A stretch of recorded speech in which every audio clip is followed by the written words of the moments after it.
Like and subscribe below to get more products. Porsche design made products. Clearly the aesthetics and build quality are of utmost importance.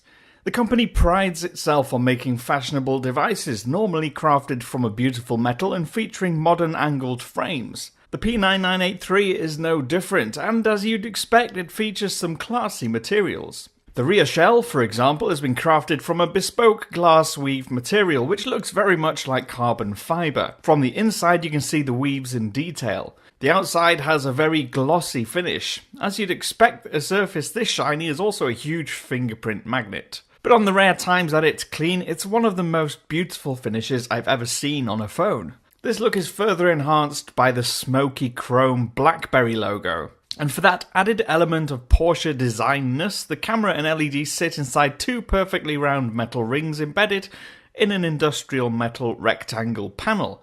And this same rectangle is almost identically mirrored on the front of the device, where Porsche Design's brand logo proudly sits, taking up a ton of space. BlackBerry's logo is sitting rather less obviously below the keyboard.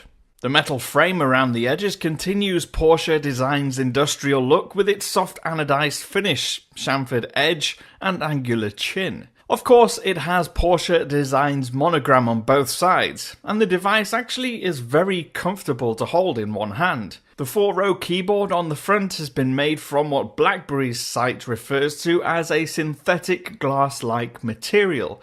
In other words, probably some really fancy hard transparent plastic. The angular sculpted finish looks attractive, almost sexy, but what it has in looks, it loses in functionality.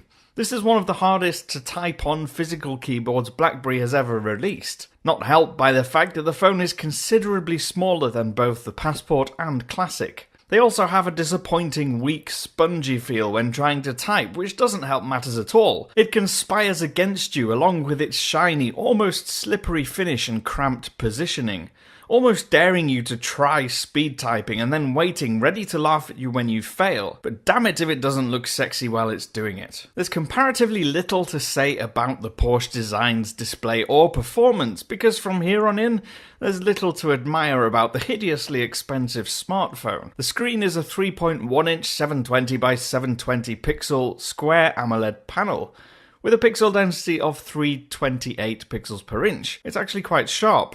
But being a square of this size is just far too small in this day and age. It takes up less than 40% of the front face of the phone.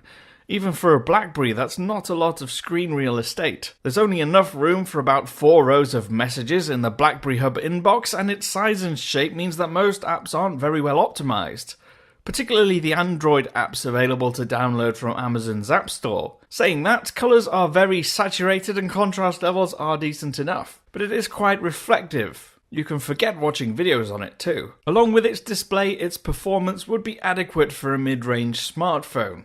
In fact, its specifications are virtually identical to the BlackBerry Q10 released more than 2 years ago. It has the same 1.5 GHz dual-core processor and 2 GB of RAM. A little more generously, however, it has 64 GB of internal storage space for all your content needs. For the most part, the dual-core processor seems enough to get the most basic tasks done.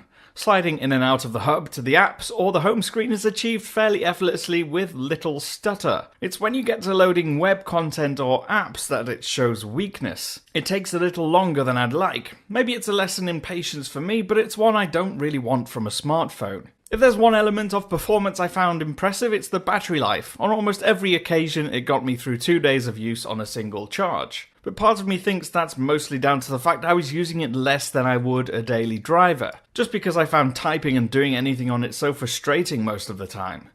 The other element, of course, is that its low-resolution display and low-power processor don't demand much from the 2100 mAh battery. Its camera is another element that's easy to forget. It may be 8 megapixels, but it's hardly the focus of the device.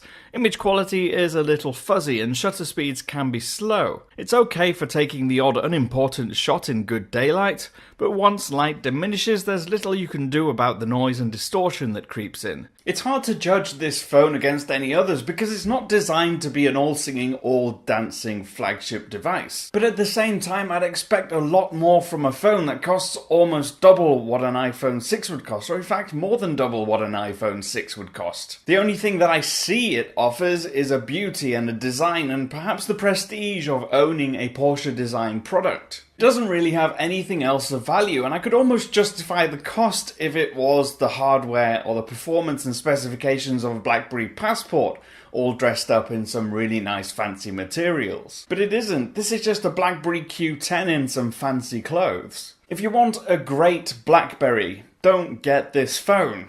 And if you want a nice premium designed phone that looks luxurious, don't get this phone. Just get a gold iPhone 6 instead.